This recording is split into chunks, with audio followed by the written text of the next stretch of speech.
दोस्तों नमस्कार। मैं शत्रुघ्न मिश्रा क्राइम की दुनिया में एक बार फिर आपका स्वागत है। दोस्तों, रोज़ की तरह कहानी की शुरुआत करता हूँ एक नई कहानी के साथ।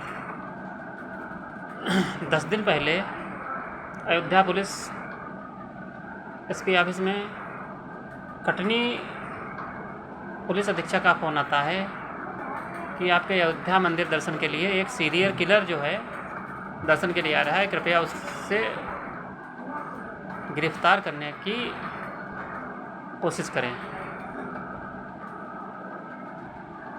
पुलिस सतर्क, जाल बिछाया जाता है। अब ये सीरियल किलर जो था कौन? इस सीरियल किलर का नाम है किस्सू तिवारी उर्फ किशोरी लाल।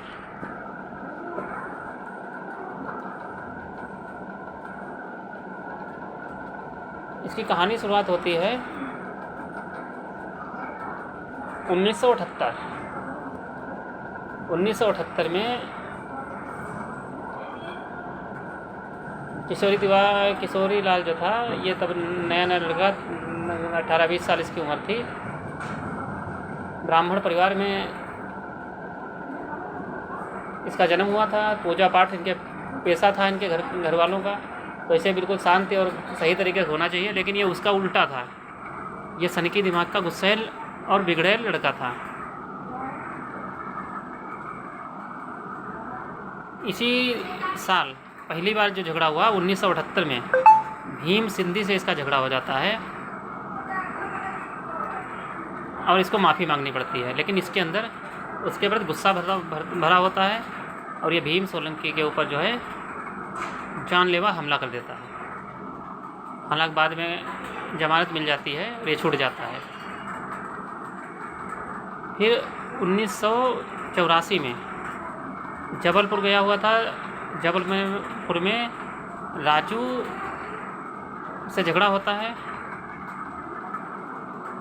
ये इसकी गुस्सा इतने बढ़ जाती है कि उसकी हत्या की योजना बना लेता है। तो राजू चूँकि पैसे वाला मतलब इंसान था, तो ये उसकी किडनैपिंग योजना बनाता है। उसको किडनैप करता है और फिरौती मांगता है। और किडनैप करने के बाद जब फिरौती मिलती नहीं है तो उसको एक एकांत जगह ले जाकर उसकी हत्या कर देता है। इसके बाद इसकी हत्याओं का सिलसिला बढ़ता रहता है। 1986 में 1 जनवरी के दिन राजेंद्र असरानी, जबलपुर में था, वहाँ ये इसका दोस्त था मिलने वाला, लेकिन किसी बात को लेकर ये लोग गए हुए थे, झगड़ा होता है। उसके बाद राजेंद्र असरानी को एक चारपाई के पटक कर उसको मार देता है और जबलपुर से भागकर कटनी अपने गांव आ जाता है। अब चूँकि पहले की तरह, आजकल की तरह इतना इंटरनेट और इतना मोबाइल और ये लोकेशन तब था नहीं उस ज़माने में, तो ये पुलिस इससे पहुंच नहीं पाती है और ये बच के भाग जाता है अपने घर। तीसरी हत्या ये करता है 1987 में। इसके 2 लोग थे, मोहन यादव, बबलू यादव। इसने जो है इनसे झगड़ा होता है। अब चूँकि ये अकेला था, पड़ गया। अब बबलू और मोहन इसकी यादव की दोनों लोग इसकी खूब पिटाई कर देते हैं। अब ये खुन्नस रख लेता है उनके ऊपर और मौका मिलने के बाद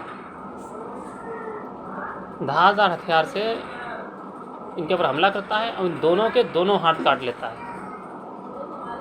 पुलिस परेशान, लेकिन ये पुलिस इसके तो पहुंच नहीं पाती है। इसके बाद 1987 में फिर एक घटना घटती है। इसकी बहन जो थी ससुराल में मार दी जाती है, जलाकर मार दी जाती है। जीजा इसका फरार चल रहा था और जीजा का भाई प्रदीप दुबे को अब इसने मन में रख लिया था कि पुलिस तो कुछ कर नहीं पाएगी, तो हमें ही बदला लेना है। और ये जीजा के भाई प्रदीप दुबे को गोली मारकर हत्या कर देता है। वहाँ पुलिस सतर्क होती है कि ये कोई मौत के बदले मौत, तो इसका मतलब कोई हिस्ट्री सीटर अपराधी है। लेकिन यह और मौका पा करके तो कुछ दिन बाद ये अपने जीजा को भी, शरद दुबे, उनको भी मार देता है।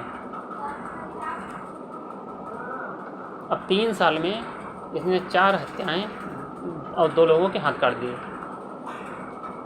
इसके बाद इसके अपराधों का सिलसिला लगातार बढ़ता जाता है और इसकी मुन्ना चीना जो हिस्ट्री शीटर था उससे किसी बात से इसकी रंजिश थी, तो मुन्ना चीना को सुरक्षा प्राप्त थी। जब वो जाता था तो बड़ी सुरक्षा घेरे में जाता था।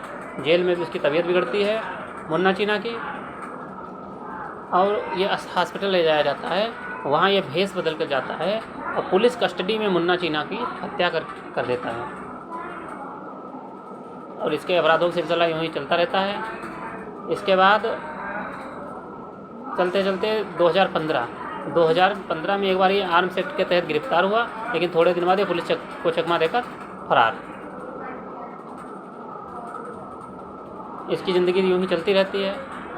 इसके बाद हरिद्वार में आश्रम बनाकर रहने लगता है और लेकिन जो कितने इसके मुकदमे दर्ज उसके बाद ये फरार, तो हरिद्वार की कोर्ट जो है एक आदेश जारी करती है। हाई कोर्ट ने वहाँ के इस कप्तान को आदेश दिया इसके साहब को कि 48 घंटे के भीतर जो है इस हिस्ट्री शीटर को गिरफ्तार करने किसी भी तरीके से। अब पुलिस हरकत में आती है, जाल बिछाती है, मुखबिर एक्टिव किए जाते हैं। इसके बाद जो है इसको पुलिस को जानकारी मिलती है कि ये मतलब अपराधी जो है किस्सू तिवारी अयोध्या मंदिर दर्शन में राम मंदिर दर्शन के लिए जाने वाला है। पुलिस वहाँ की पुलिस संपर्क करती है। उसके बाद जाल बिछाया जाता है।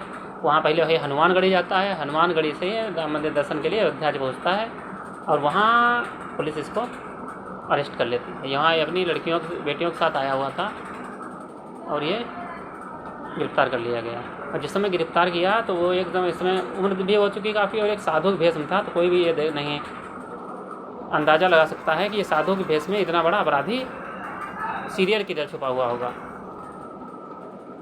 तो ये थी कहानी किशोरी लाल सीरियल किलर। दोस्तों आप लोगों को कैसी लगी बताइएगा, कमेंट में लिखिएगा। पसंद आया हो तो चैनल को सब्सक्राइब कीजिए। रोज़ की तरह जन्मदिन की बधाइयों का सिलसिला।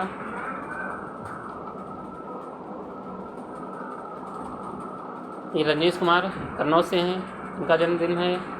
Happy birthday Rajneesh. विनय सोलंकी ये उत्तराखंड से हैं, हैप्पी बर्थडे विनय। ऋचा और आकांक्षा ये लखनऊ से हैं, हैप्पी बर्थडे। दोस्तों कल फिर मिलते हैं एक नई कहानी के साथ, तब तक के लिए सबक है। धन्यवाद।